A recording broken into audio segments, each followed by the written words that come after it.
How's it going, everybody? Welcome to In the Know. Sometimes I don't know if it's live or not, so I think we are live at this point, and we have a lot to talk about. The Pelicans are, I guess, on their tank escapades, and the deadline is rapidly approaching. There are a few news items that we want to touch on. So thanks for joining us this lovely Sunday evening, and let's get right to it. The New Orleans Pelicans select Zion Williamson. And Holiday, the dribble penetration. So tough going to the goal.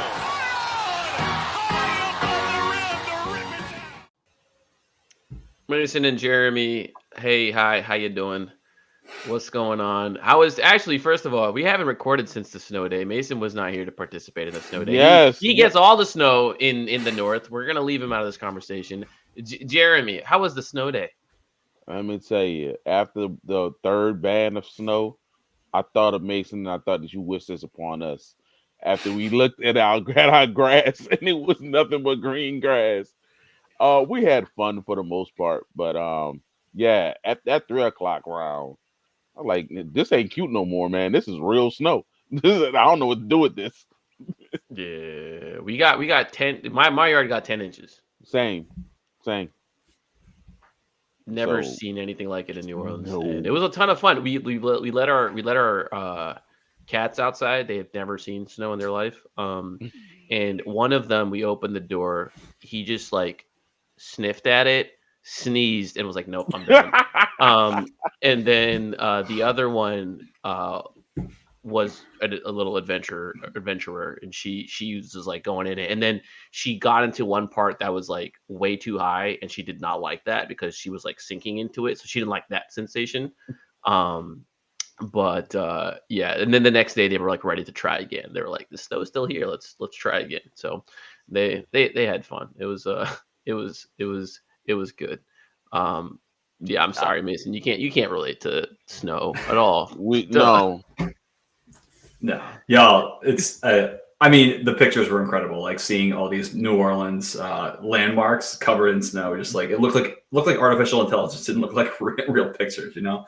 But like even like seeing my parents send pictures of like my backyard, and like yeah, it was crazy. Like the last time I think I was at Tulane, the last time it snowed, and like on camp, I was living on campus, and that was fun for like a minute because none of us were wearing anything of like that was capable of handling snow, and like I was like, I'm going to make a snowball, but I don't have gloves, and this is actually kind of sucks. And so yeah, we are prepared because we have to prepare for marching in our son's parade, band. So we had gloves, we have coats, we actually have bibs because we went skiing over like 5 years ago. But I'm gonna Damn, put you went skiing? about 5 years ago. Okay, we're gonna have to talk about that at some point. That's yeah, we will learn some break it new down lore today. hey, I understand how I look in skiing. Don't go hand in hand, but yes, I've been skiing before. No comment. We got our boy Justin, hollering at us about the lighting, and he says Mason is now the weakest link. Justin, I appreciate you holding us accountable. I still think we're still due for our first super chat. If you want to be the guy that gives us that first super chat, we'll fix Mason's lighting, man. I'll make sure of it. We'll make sure Mason gets something that's more functional than what we have going on here.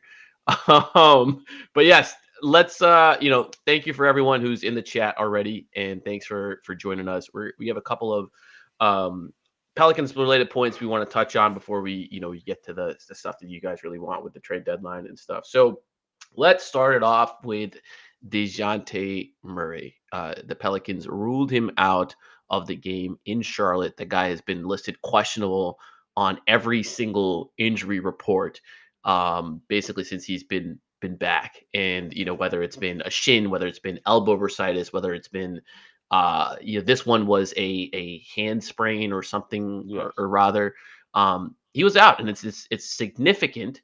It's significant because he has clauses in his contract that give him lots of money if he plays 65 games and meets certain thresholds, which we talked about on a different pod. Jeremy, I know you've already talked about this a little bit. The Pelicans held him out. Now there's no reason to go gung ho and try to play every single game. What is the approach you would recommend to Mr. Murray here and the Pelicans with regards to how they handle his playing time moving forward? Basically the same thing now that the Zion playing. No back-to-backs. Probably playing 28, 30 minutes a game. Like, once my thought process was they will not be as bad as people think because he was going to play every game because he had financial incentives to do so. But now that he doesn't, that games played number are going to be closer in the 40s than it is the 50s, in my opinion.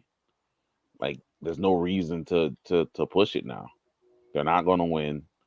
That you only have one incentive to help in.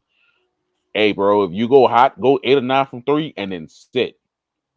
I will start asking him, hey, man, or hit your 101 and, hey, man, all of a sudden I got cramps. I think it was both of us to sit. There's a fun comment here. Did the Pelicans try to do the players a solid paying out these bonus if they barely miss it? So, I think it seems like, because someone else had asked me this question, it seems like you can do that in the NFL. You can't, to my knowledge, do this in the NBA. I certainly don't have any precedent of this happening.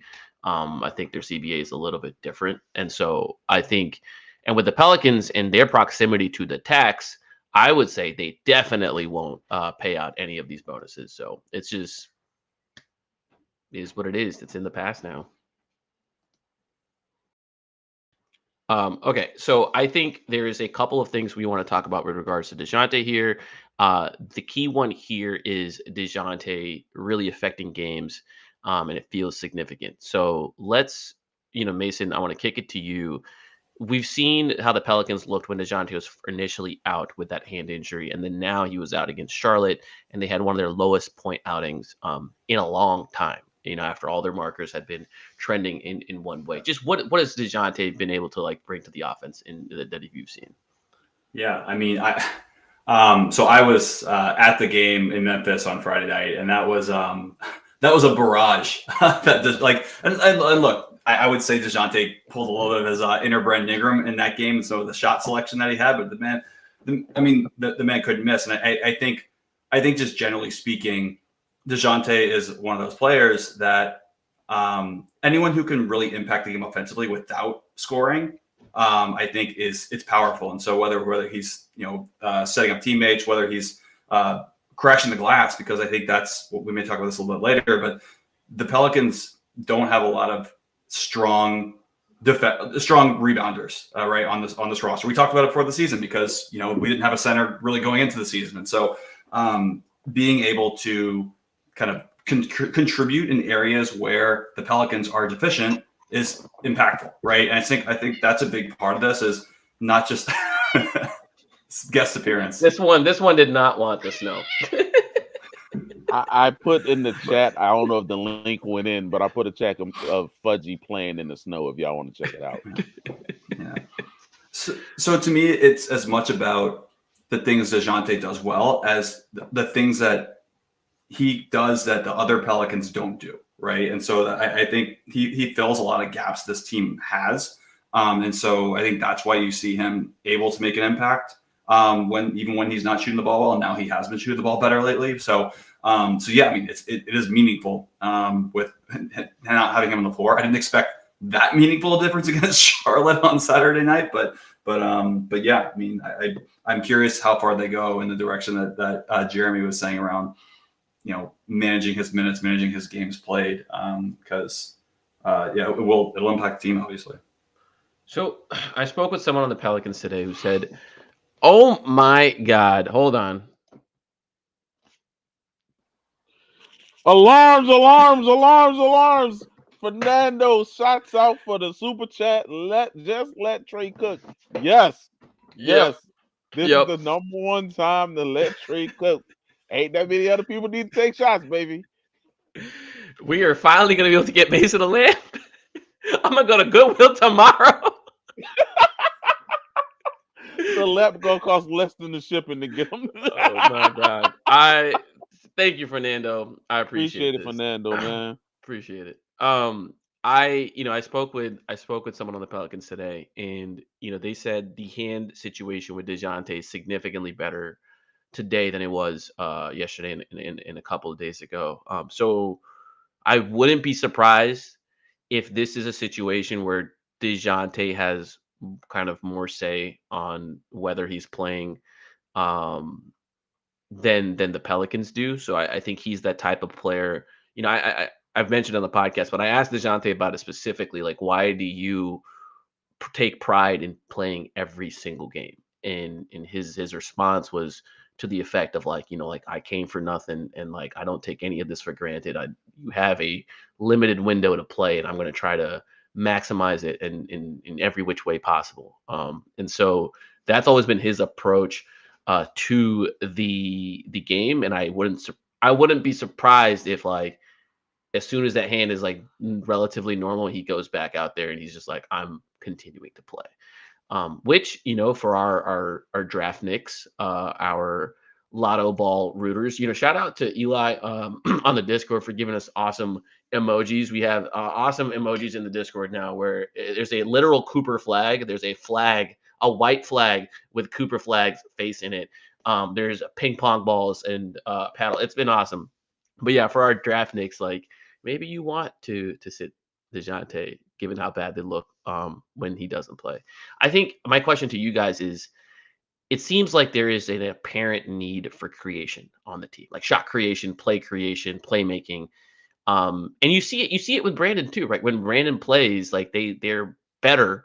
They win more games, and it's because he is able to create for others. And it's not ideal, but it's better than it's better than Jose. It's better than Hawkins. It's better than what they have currently. And so knowing this, just kind of moving forward, looking ahead, what kind of players do you try to target when building out the team around this current core, so to speak?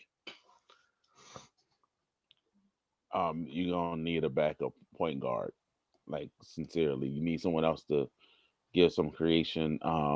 What Hologrove Steve said, I agree. If we can think of Zion more like big Dwayne Wade than Charles Barkley, I do believe that helps out with how you map out this team. But like you said, it was evident yesterday. It was just a whole bunch of ISO ball, 4 or 5 dribbles trying to create. And with DeJounte, CJ, and Trey move so much more off ball to get better shots, and that's going to be missed if he sits out games. So having someone can get on Zion easier baskets, like CJ did get Zion an easy basket on an easy pick and roll last night. We need more of that. So because we have a lot of finishers. Trey's a great finisher. Zion's a great finisher. CJ's a great finisher from beyond the arc. Nice is a great finisher. So you need some more creation to get guys easier shots. Yeah, I guess I was going to go when you were saying, we have a lot of great finishers. I feel like we also have a lot of great secondary creators. Guys that aren't, can't really, if they're the lead guy, your offense is in trouble. Type of guy could be valuable for other teams too, as the Pelicans think about approaching the trade deadline.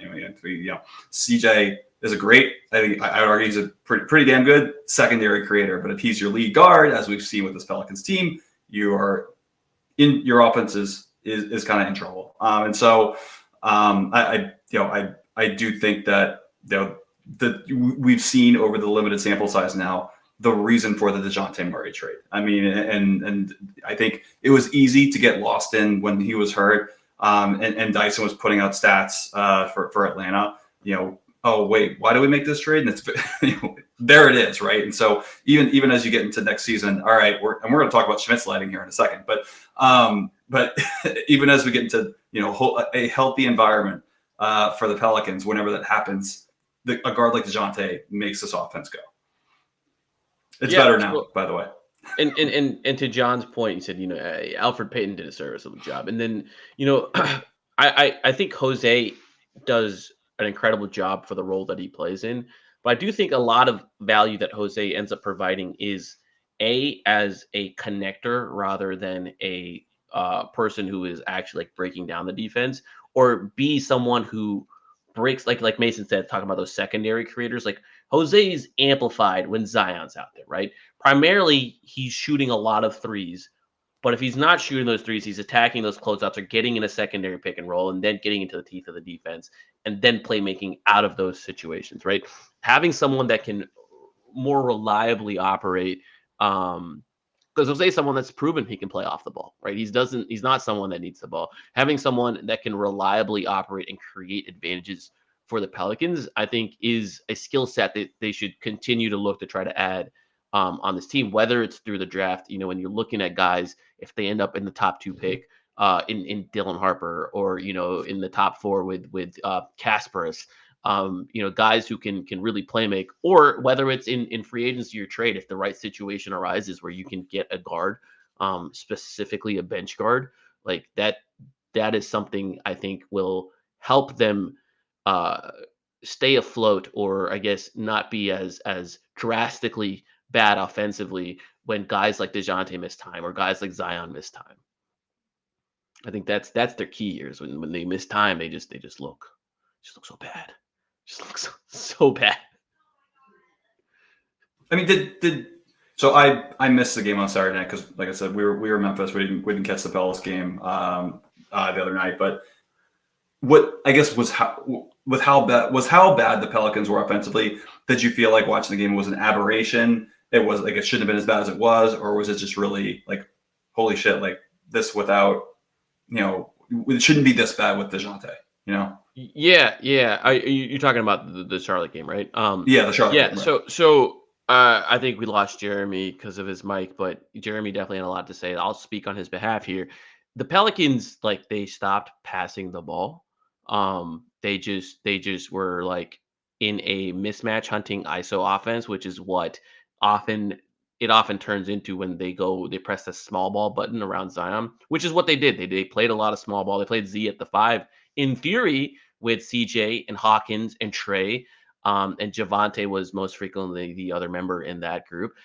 In theory, that small ball unit should be easy bucket offense for Zion, but it wasn't.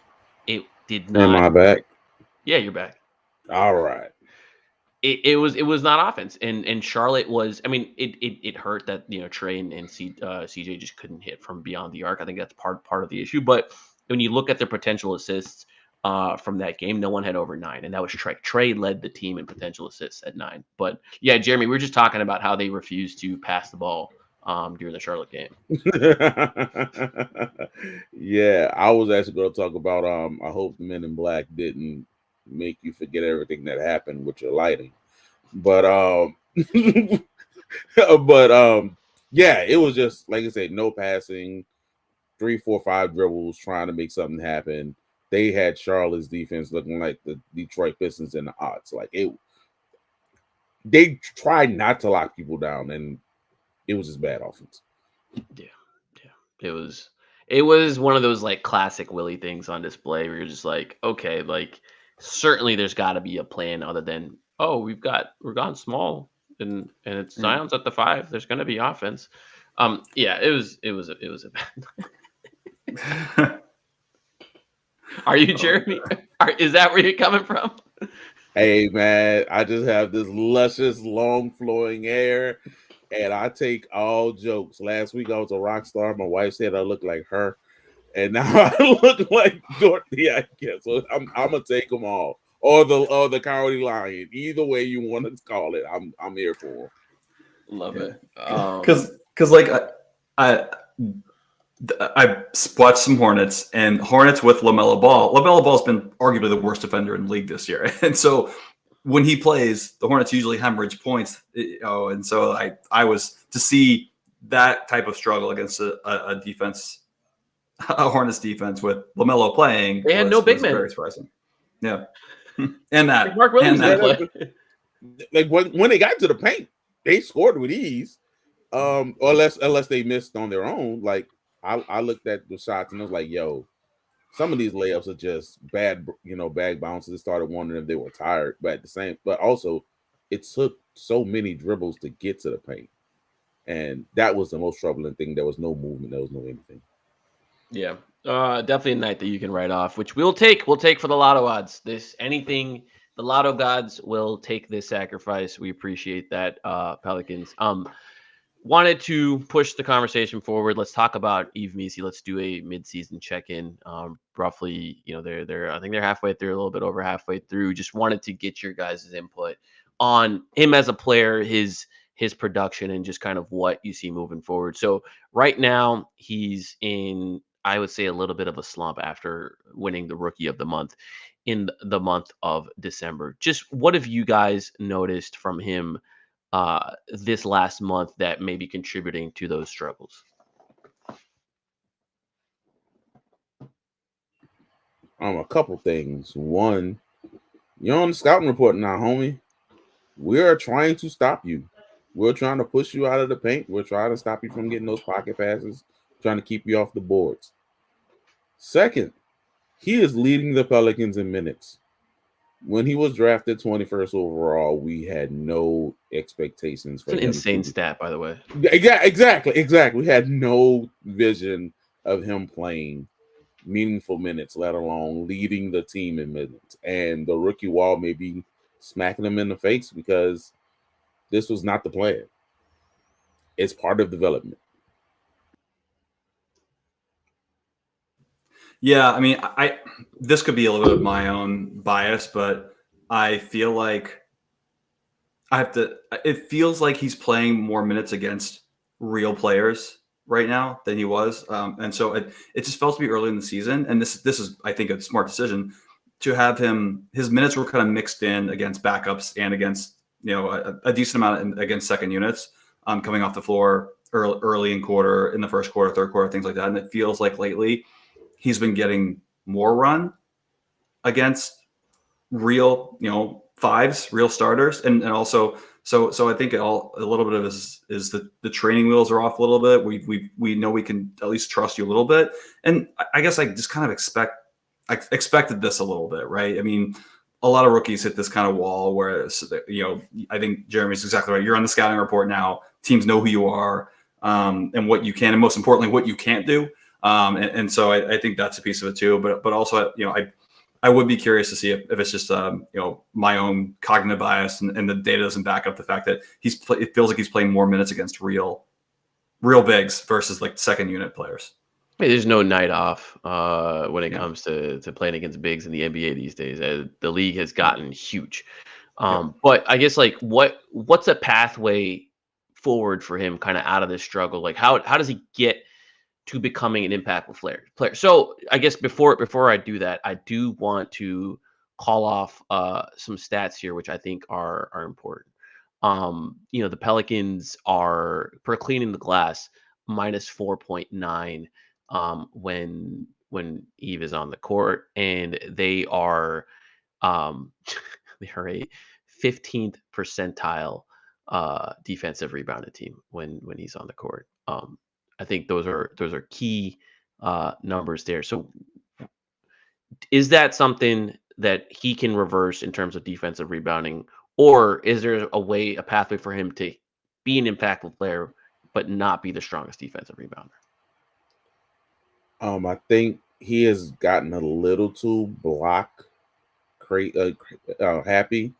He does, try to stop at the rim that way instead of just keeping your arms up, which is a great way to allow offensive rebounds. He was never a strong offensive rebounder. Even when he was getting double doubles, it was a lot of, getting offensive boards, or Dejounte getting defensive rebound. So that may be just, looking at the film, something over the summer, getting stronger. And rookie bigs, for the most part, are just bad defenders, because I've been doing this for 23, 24, 25 years of my life, and you just started. Even if you were a rookie who played when he was 4 or 5 years old, you're still a rookie in a man's league, and he just started, 5 years ago? So, yeah, it's a learning process. It should be expected. The problem is we had to depend on him because the Pelicans. I have a crazier stat for you guys. I didn't realize it was this insane. So the Zion and Missi lineups, they are currently minus 6.5. So they haven't been good, but they have a 91st percentile offensive rebounding rate at 33.1%. And then I know my screen is flickering because I'm changing windows. And then they have a zeroth percentile defensive rebounding rate at 39.5%. That is their defensive rebounding. So their offensive rebound is 33 and their defensive rebound is 39. It's almost the same. When I throw those numbers at you, does that give you pause when evaluating Yves as a long-term starting center in a Zion-focused team? Before you go, Mason, I just want to drop this. 0 percentile doing Zion's best defensive rebounding percentage year of his career. just to throw that out there, but you can continue. No, I mean, like, I guess I think there's that matches the eye test, right? And everything we know about Zion to be true is that Zion's been a better offensive rebounder than defensive rebounder throughout his career. But even without throwing Zion in the mix there, like, I mean, I'm looking at the clean glass here, like 4th percentile defensive rebound rate, like with just Missi on the court. I was looking to see if Dejounte on and off messes with it. A couple percentage points, as far as percentile, it goes from like with Dejounte on, they're up to 6th percentile defensive rebounding. Without him, it's 2nd. So I think, just broadly speaking, I feel like it's a little early to write off Missi's ability to rebound the ball defensively. I think it's obviously bad numbers so far. I think Jeremy's right in that he's going after blocks hard, and he's not necessarily in great defensive rebounding position. I think I do want to make sure that he doesn't develop any sort of bad habits that he can't correct. And I feel like, learning to box out, right defensive positioning for rebounding, I want to believe that's not a bad habit he can't unwind. But I guess it is a concern if we think that this is going to continue into the future, because I think we know who Zion is and who he isn't from a rebounding perspective at this point. Maybe he gets a little better defensive rebounding, but I don't see it. And so it really comes down to what you do have at the 5, or you just got to load up with guys like Dejounte and like Josh Hart, like as guys who rebound from the wings better. Because I'm hopeful that Missi can improve in that area. Do you have skepticism, Schmidt, that he can get that much better? I do. And the other thing is that not only is Zion not a great defensive rebounder, Trey Murphy's not a good defensive rebounder. Herb Jones is not a good defensive rebounder. And foreseeably, these are going to be your other 2 guys in the core. So yeah, as good as Dejounte may be, maybe it's one of those things where your bench has got to be really good. But I think that mix of players is always going to lose the defensive glass battle if it's that mix. And I don't think there is a ton of precedent historically for guys who came into the league as bad defensive rebounders and turning it around and becoming good defensive rebounders. And it is, again, like I would like to see a more in-depth study on this, but I certainly can't think of an example. Like, when you look at guys who came in as bad shooters, you can rattle off a ton of guys that like, okay, this guy was a bad shooter, is a good shooter now. But like rebounding, like I don't think I've seen that. And Missi was not a strong defensive rebounder in college either. He was a great offensive rebounder. And so I think part of my concern, like pre-draft, like concern with Missi was like, if you're getting a big who is not going to be a spacer for you, then that guy has to like just dominate on the glass. Like that guy has to be able to end possessions. And I'm less optimistic that Missi is that guy. Again, Damning with faint praise. Zion is averaging career high per 36 at 6.4 defensive rebounds per 36 minutes. If you want to go, post injury, he's 6.7 defensive rebounds per 36. Yeah. And again, these are high watermarks for Zion. Of course, he's also 5.9 offensive rebounds per 36, which the second jump is still unbelievable. But for both of them, it's great second jump on offensive rebounds. Yeah, I mean, not to be a broken record on this, like as we have been on this podcast, but this is yet another reason why it is hard to build around Zion Williamson. I mean, he is elite in so many ways. He makes his team better, undeniably, greatly so.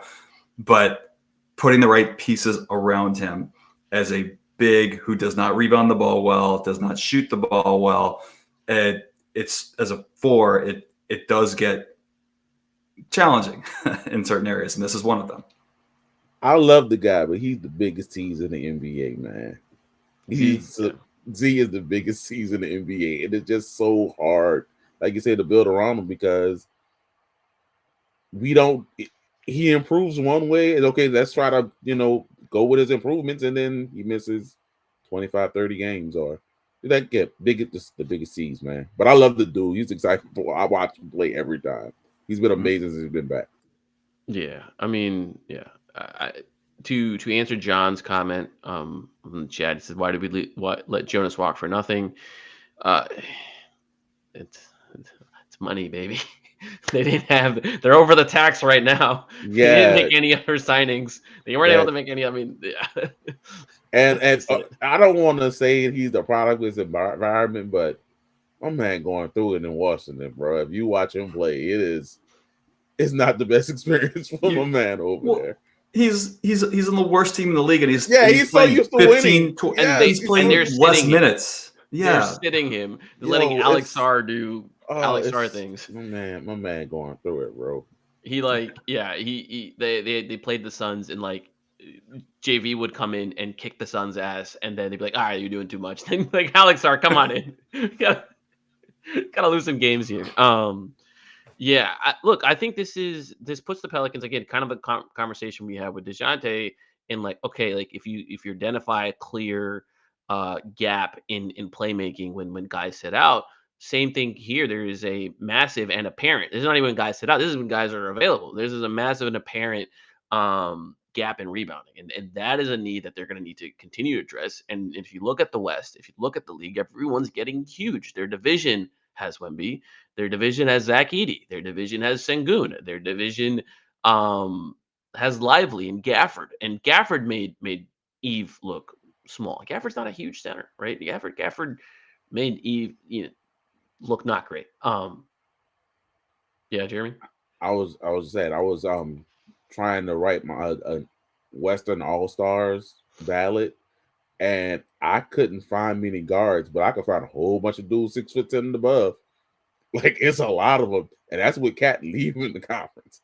There was a whole bunch of worthy guys 6'10" and above. So, like I said, it's like DeAndre Ayton is like a head case on the court, and he just like doesn't try at all. But even he, like, Yves like struggled with 18 and 10.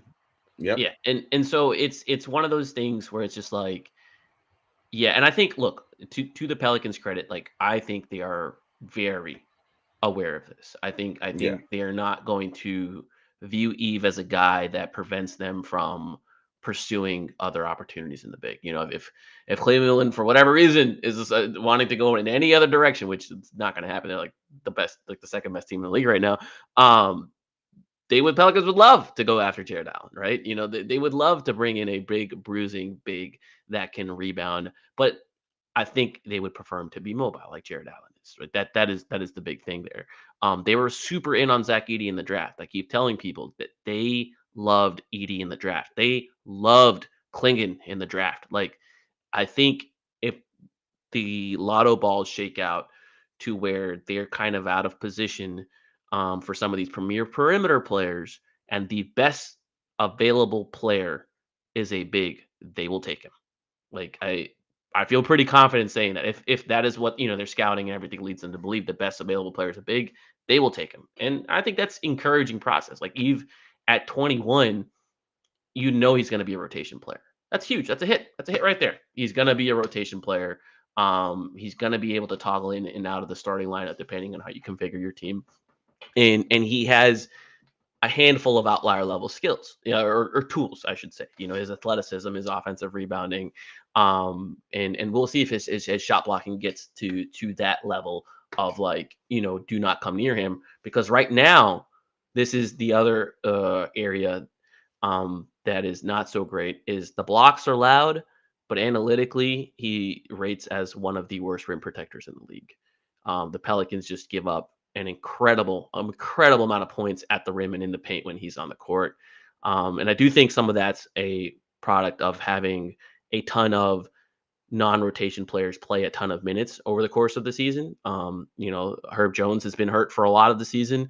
That helps prevent points in the paint. But I also think that some of it is Yves being a rookie big, being tasked to anchor a defense, which is an enormous task.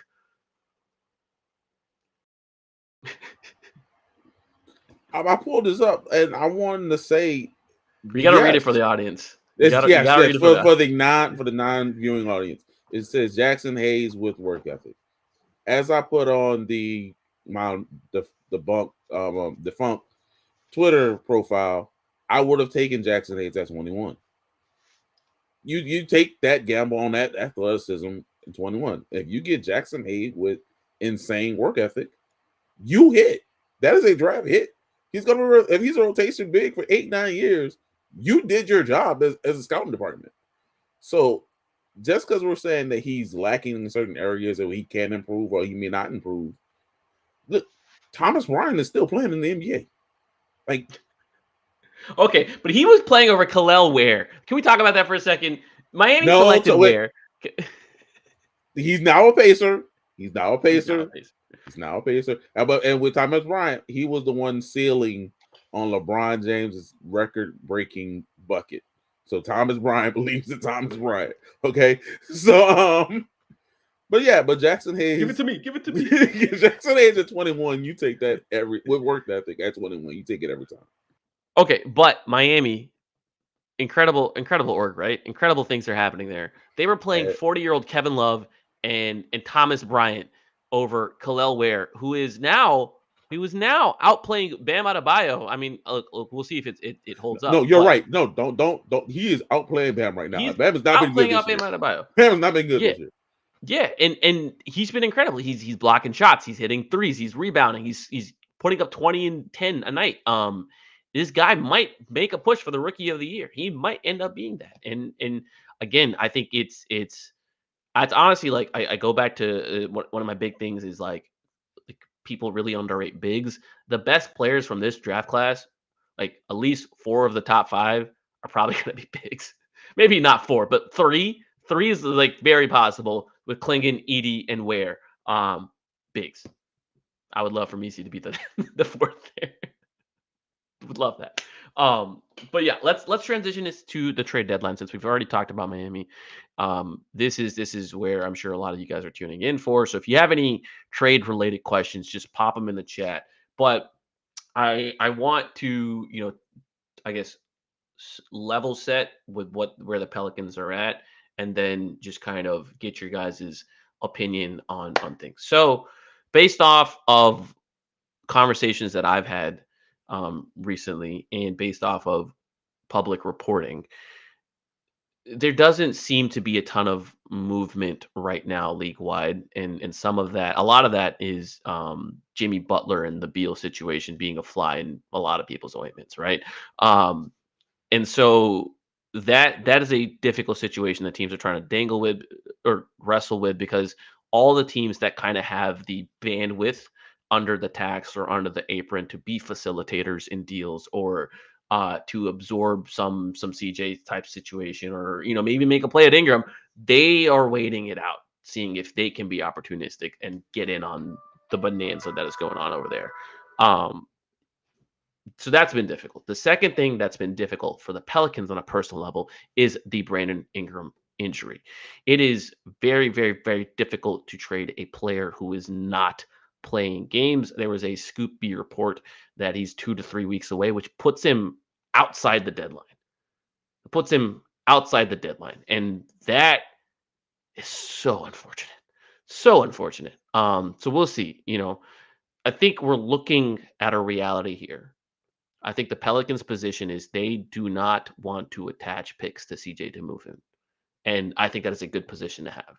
So I think we're looking at a potential situation. I'm not saying it's the most likely one, or this is how it's going to play out, because deadlines spur action, and a lot of these conversations might happen 2-3 days before of what's going on, and you might see a thing rapidly develop. But we're potentially looking down the barrel of no movement on BI, no movement on CJ, a Javonte Green trade for some small second round pick, which would be a win, regardless of anything happens. That in and of itself, in a vacuum, would be a win. A Javonte Green trade to a team that needs perimeter defense for some small asset. They duck the tax. They play some with a 10-day game to fill out their roster spots until they have reached the date to where they can convert Brandon Boston Jr. Brandon Ingram rolls off their books in the summer, and CJ, they figure out what they want to do with, whether they want to use his salary to go get something or, just kind of figure it out at a later date. So now that I've level set that, I guess let's start with the Brandon situation. Where are you guys at on that? I guess I've already resigned myself to the fact that of Brandon Ingram and CJ McCollum being moved by the deadline, CJ just felt more likely to me. So, mostly because of the injury. So I guess I'm not surprised to hear any of that. And it's unfortunate for him too. Thinking about this a lot through the Pelicans perspective, it sucks for BI too, because there might be there likely would be a team out, or maybe more than one team out there that isn't going to have cap space over the summer and would trade for him, giving up, not that much to go get him. And so I think, maybe that still exists, and that it comes, like you said, at the deadline, something materializes because a team, the price is such that why not take a shot? But yeah, I guess I was at the point where I thought, I assumed the CJ trade was more likely than BI trade. Yeah, I've come to grips that BI probably will finish the season now as a Pelican. Only someone have written a piece about how disastrous this may be if they bring him in to start in October, but neither here nor there. Yeah, right now, like you say, a deadline may spur some action. Someone may say, hey, we can bring him in, convince him, maybe get him for a 1+1 cheap deal. Or, he still, wants his bird rights and use that as a way for a sign and trade. But I've already put in my mind that he probably is going to be here, and they're going to have to make some concessions about playing time, this, that, and the third, and how it's going to start getting even uglier when there's no exit plan. Yeah, so I'm really glad you brought up the birds' rights, because to my understanding, Clutch is trying really hard to find a landing spot for Brandon, because they, like everybody else, can look at the available cap space this summer, and they know Brooklyn's the only team with real cap space, and they know Brooklyn's probably not going to be in on the Brandon Ingram business. So it's imperative for them to get Brandon to a team that then holds his bird rights, then can pay him, whatever amount to go over the cap. Because if he's in a situation where the Pelicans are letting him roll off the books and they're like, we're just not going to pay you, then the amount of offers that Brandon can get realistically start getting limited really quickly. Because if there's not a cap space team, then they'd be limited to the taxpayer MLE, or the non-taxpayer MLE, which is right now about what, $12-13 million. That's a non-starter for Clutch and Brandon Ingram. You're not going to do that. Then you're trying to rope in teams to become sign and trade partners with the Pelicans. Now, sign and trades require 3 parties to want to participate: the Pelicans, Ingram, and whoever wants Ingram.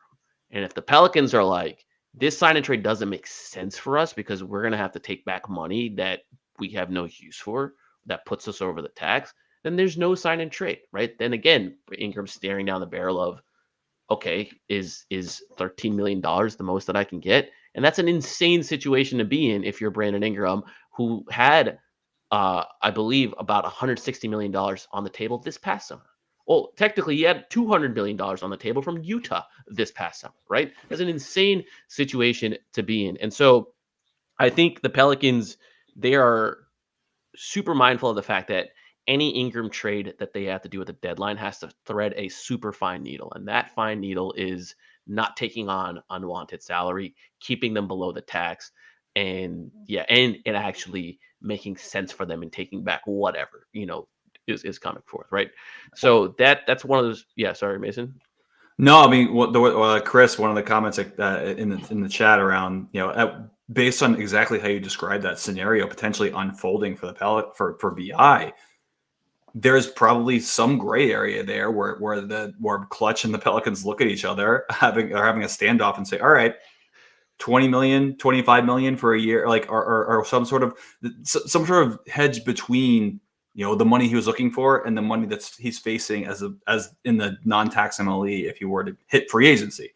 And so that feels like a reason to not trade Brandon Ingram now if the offers are nothing or close to nothing, because that's kind of your ace in the hole, is saying, I can get Brandon for a 1+1 or something on a very reasonable number, because the alternative for him is the non-tax MLE. So that has to be a factor in this deadline's decision-making.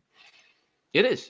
I can absolutely tell you that it is. The Pelicans are, obviously it's a non-committal thing here, but the Pelicans have absolutely considered the possibility of, can you get Brandon at a ridiculously cheap deal? And is that a way you can recoup value, right? Is that a way that, okay, now that he's at 25 million or whatever, you can be more aggressive with things on the roster, to where his enormous money doesn't make it difficult to add people to the team, or do you revisit this in February again, where it's like, cool, you signed this deal in June, in February, all right, he's played, maybe he's healthy, maybe he doesn't get hurt, and then that February, how many buyers do you have, because he is at under $30 million? Yeah. Is there a scenario where you see this getting ugly between the Clutch and the Pelicans, where Clutch finds a place for BI before the deadline? The Pelicans say, we're not doing this because there's not enough assets in this for us to even consider making this trade. They don't. And now Clutch is pissed because they couldn't get BI to the place he wanted to go. I think it's on the table. I think it'd be foolish, given how everything is played out with Clutch. Look, if you're Clutch, you have to act in the best interest of your client.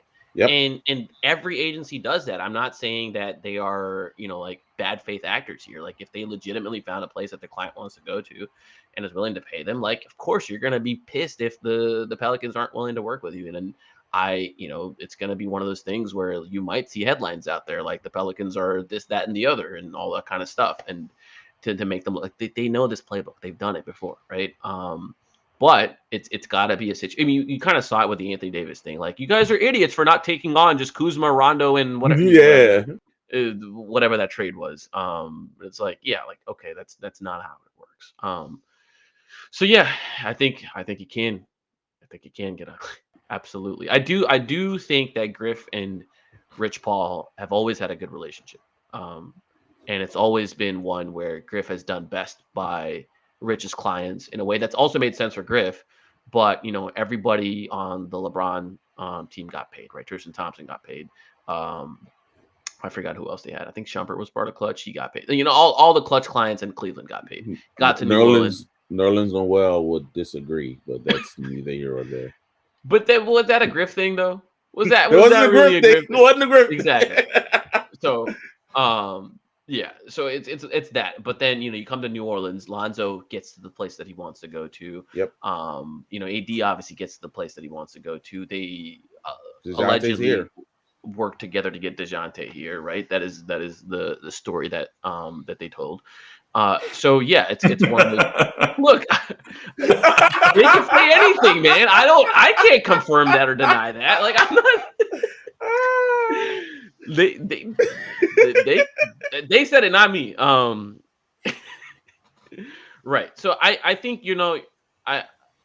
we're running out of teams that kind of make sense for Ingram. We're running out of teams that make sense for the Pelicans. So it's just one of those things where I think the absolute worst aspect of it is if you don't move him, this is going to be a guy absolutely motivated to earn something on his next deal. And do you know how you earn things on your next deal? Shots, but also playing games. And if you're doing that, well, what does that do? It hurts your draft, hurts your draft positioning. If Zion and CJ and Ingram were playing, It hurts your development of Trey Murphy. It hurts your development of Jordan Hawkins and all these other players that you might be looking at. And yeah. All the I assume we're getting here next, but all the more reason you've got to find a home for CJ. You got to. I know it's easier said than done, but the Pelicans cannot risk having of course, this is how the Pelicans work. Everyone's gonna be healthy. Everyone's gonna be healthy post deadline. They're gonna win 15 games in a row. They're gonna win 15 games in a row. That's exactly right. Wait. Before y'all continue, that's getting close to my 39-43 outcome. Y'all are not doing this to me. Y'all are not shunning me from my desires and not bringing them back on to me now that we're losing. So because you mentioned don't attach picks to CJ, and if we're talking first round picks, I agree.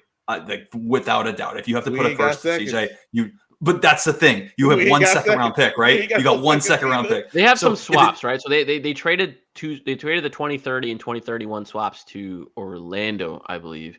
And those swaps, so you could trade a lesser of whatever, the worst of that pick, technically. Yeah. So not one, but not many. And so I guess the top 50 protected Chicago pick in 2027. Yeah. That's the snitching pick? What? Is that the snitching pick? They snitched on probably the Tampa pick. The Tampa pick? Yeah. No. Yeah. There's a good question here. Sorry, I didn't mean to cut you off, Mason. No, go ahead.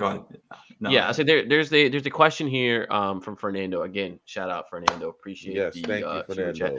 Chat. He said, can you use BI's salary and buy at the deadline for next year instead of waiting for the summer? And that is something I know we've talked about in this podcast before that I personally am a supporter of. Look, if you're just going, if my alternative is I'm going to lose out on my lotto odds by playing Brandon Ingram for the rest of the year, or I'm going to lose out on my lotto odds by turning Brandon Ingram into a long-term piece that makes sense and is, also a good player, then I rather do door number 2, right? And I think there's the issue with this is there's just not like players on the market that you can be buyers for. Brandon Ingram might be the second best player on the market, right? Like it's Jimmy Butler and then Zach LaVine technically, and that LaVine one, the LaVine one's interesting. The LaVine one is he makes a ton of money, so you're gonna have to figure out, as Mason said, you have to get a CJ thing done. You do. But LaVine, he's boys with Dejounte Murray. They're both from Seattle. They both on the New Balance thing. They both on Clutch. Like is there? I know what do we do like 17 pods ago? Like was it CJ and Brandon for LaVine and Lonzo, or LaVine and Vucevic or something? I think it was Lonzo. Lord Jesus, it was LaVine and Lonzo. Get all the Clutch clients, Yes. Yeah, I mean, look, I think to answer Fernando's question, there's a very slim window that they could do something like that, but they would need to figure out a CJ situation, which just makes it so unlikely, man. Just makes it, I don't know. It's so difficult to come up with a team that's like, all right, we'll take $70 million of CJ and Bri, or you find that third team. I think there's optimism. I don't know if there's good reason for it. There's optimism that someone may come calling on CJ just because he's been playing really well and all that. I hope it's Detroit. Mr. Trajan. Yeah. Mason going from dealing with BI in New Orleans and then dealing with BI in his backyard would be hilarious. Oh, that'd be pretty funny. I'm going to want you to go to a game and get some photos that we put them in the Substack. Yes, I 100% need that in my life. Well, the Pelicans play in Detroit in March. 2 birds, 1 stone. Well, yeah. Okay. Well, I think this has been kind of a depressing outlook on the trade deadline, and I hope there's a lot more action that we just aren't seeing yet because of the Jimmy Butler situation. But like I said, this is the reality you're working with. I would say prepare yourselves mentally so you're not disappointed for a deadline where they just move a Javonte Green or a Daniel Tice, a minimum level guy, and that's it. That's it. I've got a question for you. If that does come to pass, how aggressive do you see the Pelicans becoming in doing like the kind of shady shit that Utah's been doing around resting players. Like what and how receptive do you think the players would be to an avenue like that? I think that's what I was getting at. Is Brandon's going to want to play games because he wants to show people he can be good and beat up on all the teams that are tanking in April and in March. Dejounte always wants to play games. Yep. Zion needs to play games because it's literally in his contract. Sure, he wants to showing that he's improving or being most improved. Yeah, I think it's one of those things where I think at least with Z, they're pretty good about return to play conditioning after illness. Okay. Yeah. Okay, whatever that means, right? I just don't know if they're going to be able to do that at a wide scale early. Now, if we get to April, when it's like everything's out of the picture, I think we see that a lot. But like, those like immediate window after trade deadline and the post All-Star break, I would say like at least through the month of March, you're probably going to see, if that happens, you're going to see a lot of those guys play. But I hope it's a no back-to-back deal, a minutes restriction deal, you sneezed at practice today, you're out, dude. Sorry, man. Can't risk it. I hope it's one of those things. And I do think the Pelicans will have the best intentions to put their fingers on the scale, put their thumb down on the scale and shift towards the tanking. I just don't know if their player situations relative to their contracts is going to allow them to in the way that Utah does it, at least. Let me help you out a little bit. Let's go to February, shall we? At Denver, at Sacramento, at Oklahoma City, home for Sacramento. That's a back-to-back, by the way. Then Luka may be healthy post All-Star at Dallas versus San Antonio versus San Antonio at Phoenix. The schedule may do some of this stuff for us. Third hardest remaining in the schedule for Tankathon. We're trying to be depressed about how we could sit people down. It's going to be easy to sit people down if it's a whole bunch of 125, 117 defeats. Yeah. Yeah, I was looking at the same thing, Schmidt, on the because it's a good point. Strength of schedule will do a lot of this for it, and the Pelicans are the third hardest. The Jazz are fifth, right? So their tanking will be facilitated as well. But that's I guess that's kind of the thing, and why I keep coming back to they've got to trade somebody to make their team worse than it is right now. And so because I mean, you can catch these Eastern Conference teams that are bad. They're going to play each other a lot. So their wins are going to happen in some places. In the West, it's just a bloodbath every game. And so there's potential here to keep moving down. Just got to make sure you got to do the roster things you can, because I agree fully with you, Schmidt. Like the Pelicans are not going to be able to tank blatantly like the Utah Jazz have done. If there's no Herb for the foreseeable future, and you just rotate guys who are going to miss games, you look at that February and March schedule, you can lose pretty easily. Mm-hmm. You can say, hey, you're sitting down this couple of games.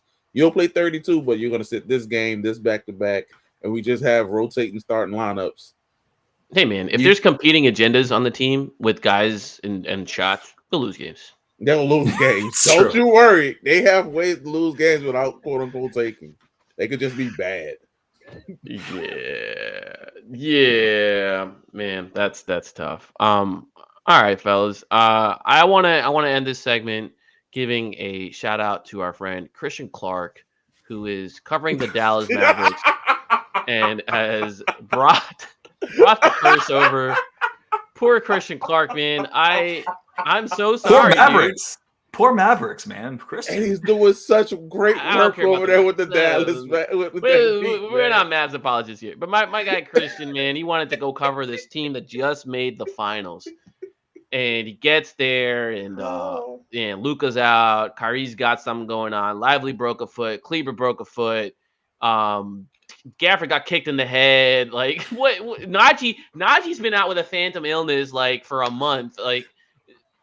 It's bad. Whatever was happening with the Pelicans. Can we go further back? He left Denver and then Jokic became the best player on the planet.